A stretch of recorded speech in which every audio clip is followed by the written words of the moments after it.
my name is Roisin Millen. I'm from Jumeirah Baccalaureate School, and I'm here to present on how to go. Now, how to grow. I think my title is a little bit misleading because by grow I mean in terms of positivity and in well-being. And maybe if you read the synopsis of today's presentation, you'll have seen that that's actually what it's about.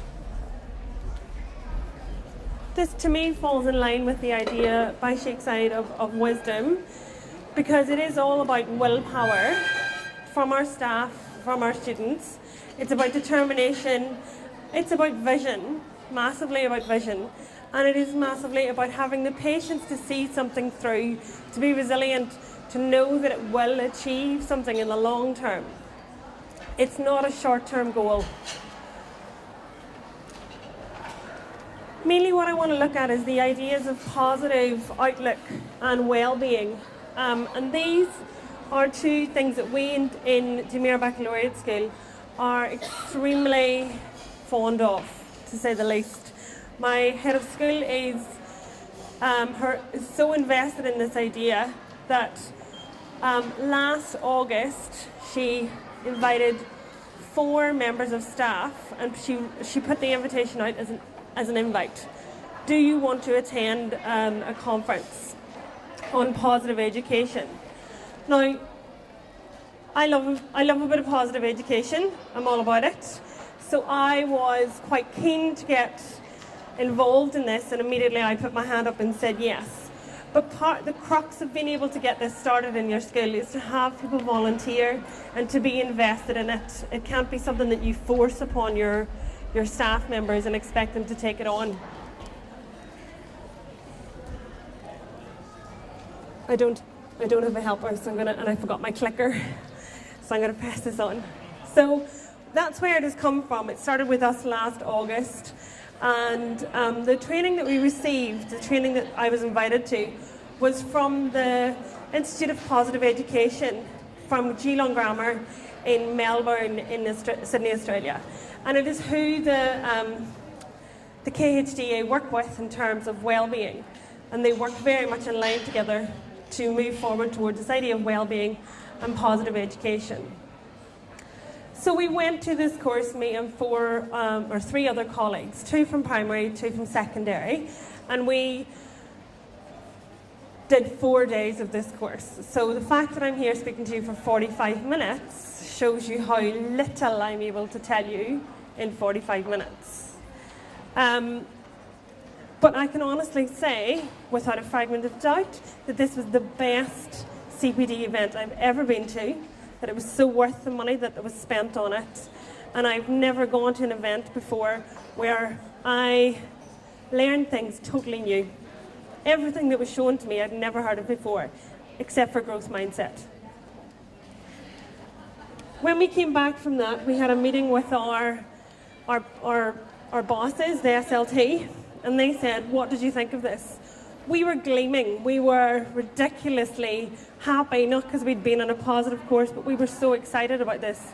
But we said, we can't make our students positive without having our staff being positive. And it's not to say that they weren't positive, but this was an element of understanding what positivity is. It's not about walking in every day and jumping up and down, and that's just, no, that would annoy anybody. But it is more to do with the embeddedness of what that means to you as a person and how that helps you grow. So the first thing we did was we asked them, could we focus on our staff? We said, could we actually take the focus off our students and focus on our staff for the year and try to get them to be positive or more positive so that everybody is on the same page. The first thing we did was we wanted to give them a sense of purpose. Now, this was one of the things the Geelong Grammar, the Institute of Positive Education taught us about. And in summary, it's very much like why we all seek out religion and why some people seek out charity. The idea is that you feel like you have a sense of purpose, that there's a bigger thing out there for you. So when you're a teacher, a lot of teachers, unless somebody's asked them this question and unless they genuinely went into it for the love of children, don't really feel or know why they're a teacher. They're like, oh, I like my job. But they don't really know, why do you like teaching at JBS? So that was the first thing we did. We asked them, why do you, not like, love teaching at JBS? And we gave them out a little award, which obviously involved chocolate, because everybody loves chocolates and everybody likes getting a, you know, like being a gold star junkie and getting told, well done for doing this. So we asked them to write down, and they had to be creative. So there was an award for creativity of post. So as you can tell, this is how creative our teachers are. Some of it was a bit dodgy. The ICT teacher obviously put in a QR code that we all had to watch. And the English teacher wrote a poem. But then we came and we judged them and we decided who had come up with the best idea. But it wasn't about the judgment of who won and who didn't win. It was more to do with getting them to think about their purpose. Why are you here? Why do you love teaching? And honestly, they loved it. They were really geeky. I gave you my speech bubble. Why haven't you stuck it up yet? Why didn't I win? Who won? You didn't turn up to briefing, so that's why you don't know. So they were very keen and into it. It was almost like you were dealing with 9-year-olds. But vastly what we did, so that was one of the first things. And as you can tell, as being part of that committee, the Positive Ed committee that we now have in school, with only 4 of us in the committee, we decided that we, as teachers, have a large amount of jobs to do every day anyway.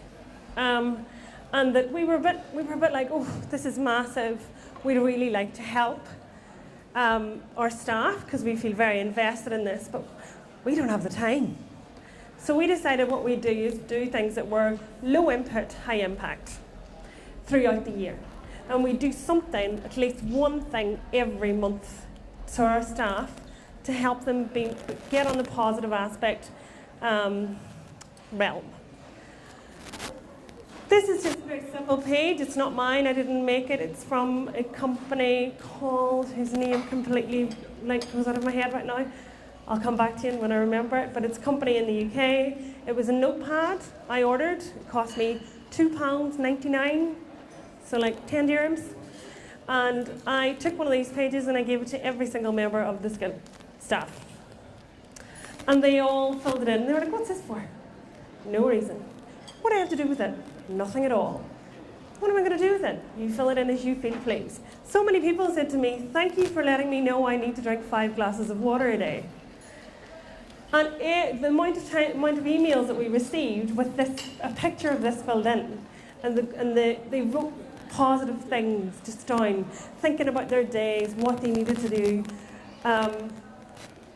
This one I always enjoy, because sometimes in teaching you get annoyed, but if you at the end of the day have to think about something funny that happened today, then I often think, nothing funny happened to me today. I'm going to go out of my way to do something that's funny, or to find something to make somebody else laugh, and that'll make me laugh. So low input, high impact. Another really, really silly small thing. This happened in January. We had our DSIB inspection come in, and in order to obviously release the stress from our staff, again, between all 4 of us, we opened up an online Word document. We wrote down 10 quotes that we definitely stole off Pinterest, printed the quotes out, shopped in Carrefour for some nut-free chocolates, and stuck them onto this and handed these out this week. And they all just had a little positive quote like, keep going, every little thing you do will get better. Little progress each day adds up to big results. We had so many responses to this in terms of teachers telling us, and I'll go to staff response instead. The mugged one is this. Thanks so much for the chocolate. I'm just about to have it with a nice cup of tea. I got this 3 days later. You know, people and they all stuck them up on their notice boards right beside their desks. And again, feeling this love and this positivity.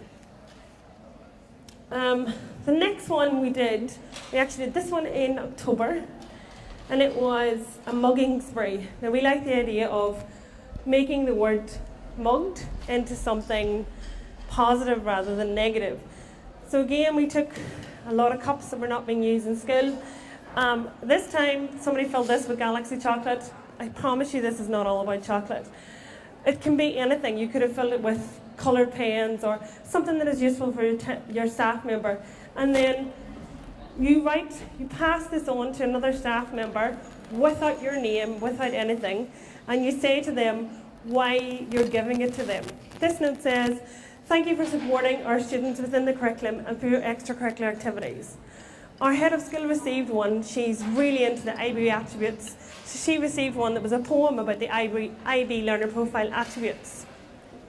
You can imagine how delighted she was. And she's all into healthy eating, so the chocolate idea really gets her. So she obviously got like a bunch of pencils or something to go, new colour pens. Again, low input, high impact. You take a mug, you fill it, and you pass it on. And whoever gets it has to refill it and pass it on. And you never say where it came from.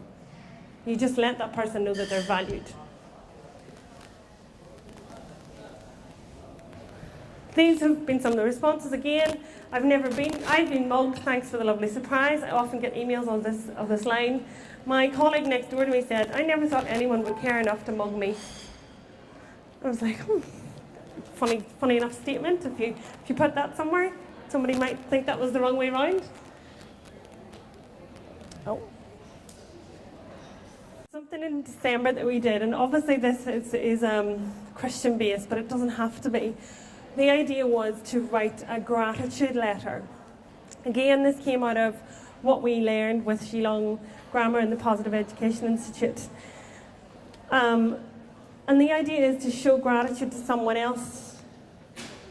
So what we did was we gave staff out pieces of paper and envelopes, and we asked them, we just left them around the staff room, and we asked them to write a letter of gratification with no name and post it in our feelings box. We have a feelings box that the counsellor uses if anybody wants to just get a bit of help privately. So we got our staff to post them in the feelings box, and on the very last day of term 1, we went round and delivered them. It took us 3 hours to deliver the letters around school because there were that many. That many people actually got involved in this. Now this is something I'd like you to try now. This is why I've left you some envelopes and paper on your desk. Okay. When I did this with the Positive Education Institute, they gave us an hour to write it. Now they asked us to write it to a family member. What I'm asking you to do, and what we asked our colleagues to do, was to think about someone in this term who had really helped you. Someone who went out of their way and did something for you that changed just either a lesson for you, or how your outlook was on that day, or helped you through a difficult situation. I'm certain you can think of someone. But did you thank them enough? Did you let them know how grateful you were for what they did for you? Now, a good gratification letter is personalised. So you don't just write down, "I think you're beautiful," okay? Or, "Your clothes are really nice." It has to be, "You helped me that day. I was so frustrated and angry about something. You sat me down, you made me a cup of tea, you calmed me down, and then you talked it through with me, and you changed my perspective on everything. What you did for me that day really changed how I felt about you as a colleague." Now, it may not be that they changed how you felt, you changed how you felt about them as a colleague. It's just letting someone know that you're grateful for their presence. Now, actually, this isn't really about you. It's about them receiving it. The power of a gratitude letter, which is what Geelong Grammar taught us, can be very overwhelming. It can lead people to cry quite a lot because you unexpectedly don't see what you do for other people. And when they write you a letter that's personalised, handwritten, you begin to see what you mean to others and what your impact is on others. It is handwritten, which is why I've left you some paper and some envelopes on your desk.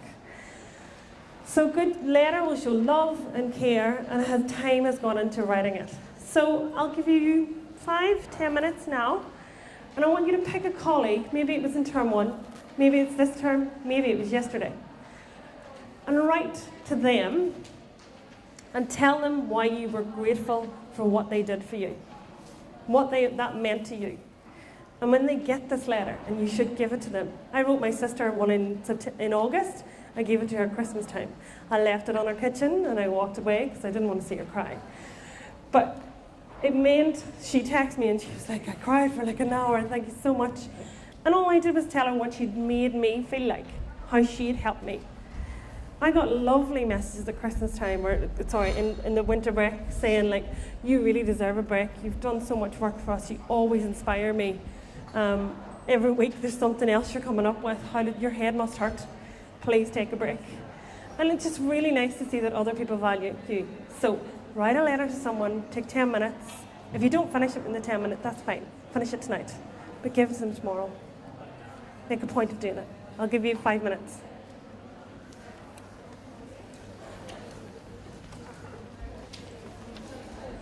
Hi, girls. Yeah. Is it okay?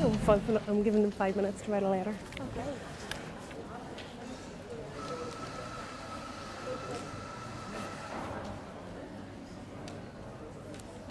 If you don't, hello? If you don't have any paper at the back, you could use a little notebook that you have or a piece of paper that you have. I do have a couple of spares, but I mean like 2 spares up here. And obviously put it inside the envelope that you get.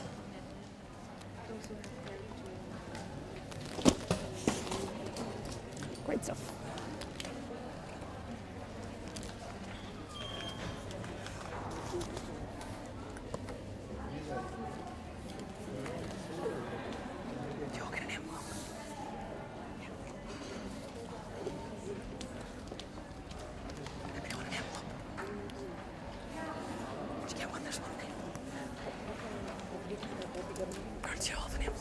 I couldn't hear you well. You wanted that we must write something? To someone, to a colleague who has helped you, to thank them. To anyone. To anyone who has helped you, who has helped you. Okay. It's actually, the letter's not about you, it's about them. It's about telling them that you value them. You know?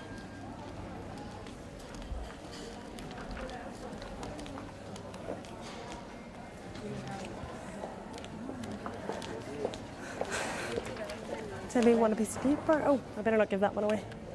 Yeah. Write a letter, do a letter of gratitude to Need more paper.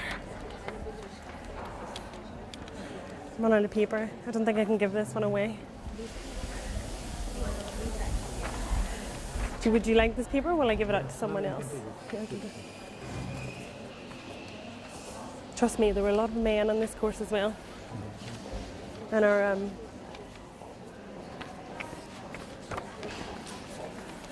somebody else wants some paper? Is there an envelope? Paper. There's all of it. Envelopes?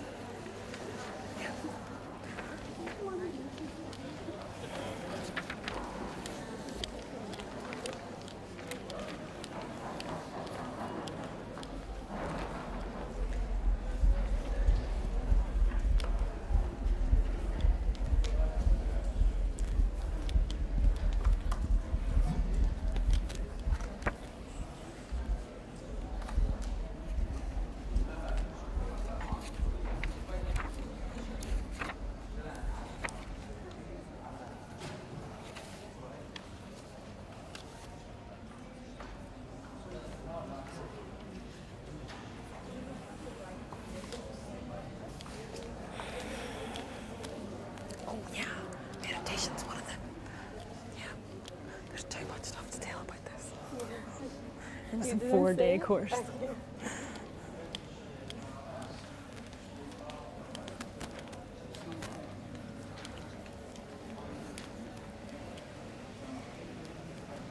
you know what to do?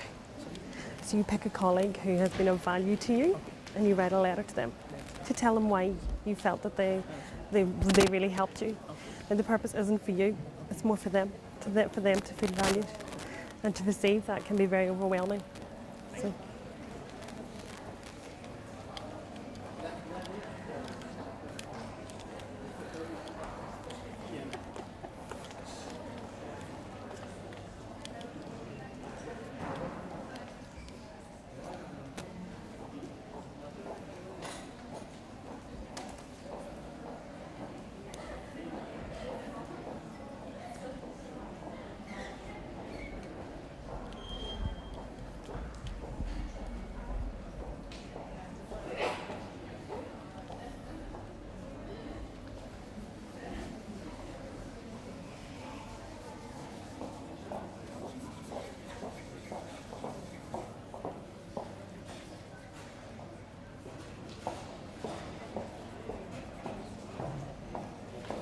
Okay, can I get you to just finish off the sentence that you're on? Great teacher line. If you aren't finished your letter, like I said, take it home, finish it this evening. But do make sure you give it to that person. I guarantee you'll get a response. And hopefully, they will do the same for someone else. And the positivity that that creates will keep on generating. All of these activities are supposed to be self-perpetuating. They go on and on and on. To get students involved, eventually we started asking students to do something. So we got our student council to generate a questionnaire and ask our students, their other students, what they were thankful for their teachers. The list down the side is all the little comments that they ended up saying. I got one that said, when I needed help, she didn't shout at me. She just said, sit down, let's do this together. And I know that I do that, but it's nice to hear the student recognises that I do that. They also gave us chocolate. So then we decided that actually we were not doing too much for staff, but we felt now that staff had a positive outlook and they were getting on this, onto this train that we really wanted them to be on. So we asked, like, how can we help our students to grow? And we felt that we shouldn't really be doing anything different to what we did with staff, although there was a much larger group of people to have to consider. So we'd have to do different tasks. Now, to start off with, we took our grade 11s and we taught them about positive relationships. Now, this comes directly from the Institute of Positive Education, and it comes directly from the course that I did, which I ended up getting this massive folder from. And I would love to be able to give you this folder and share the resources, but we had to sign a contract to say that we couldn't do that because it's their material. It's what they've come up with. So what we wanted them to do was think about the idea of filling someone's bucket. Sometimes we have a habit of taking away from someone's bucket, which means that we say something maybe negative or makes them feel devalued. And the idea of this is that you say something to a colleague that isn't disingenuous. You haven't just made it up out of nowhere. But if they feel the need on a daily basis, you should fill their bucket with something good. Telling you that every interaction matters. Now, unfortunately, I can't play this video because YouTube has been blocked. But I would highly recommend you watch this experiment. It's called the Still Face Experiment. You'll find it very easily on YouTube if you Google it. And to give you a short story of what it's about, it's very hard to watch. It's about a mother with a 1-year-old child. And she is told to go into this experiment room and interact with the child. And the child and her are there giggling, laughing together for 1 minute and doing different bits and pieces. And then she's told in the second minute that she must not react to the child. And in the second minute, and it makes my spine tingle thinking about it, you can see how uncomfortable the child gets. It is painful to watch someone so young feel so uncomfortable. Now, if someone so young can feel so uncomfortable by your lack of reaction to them,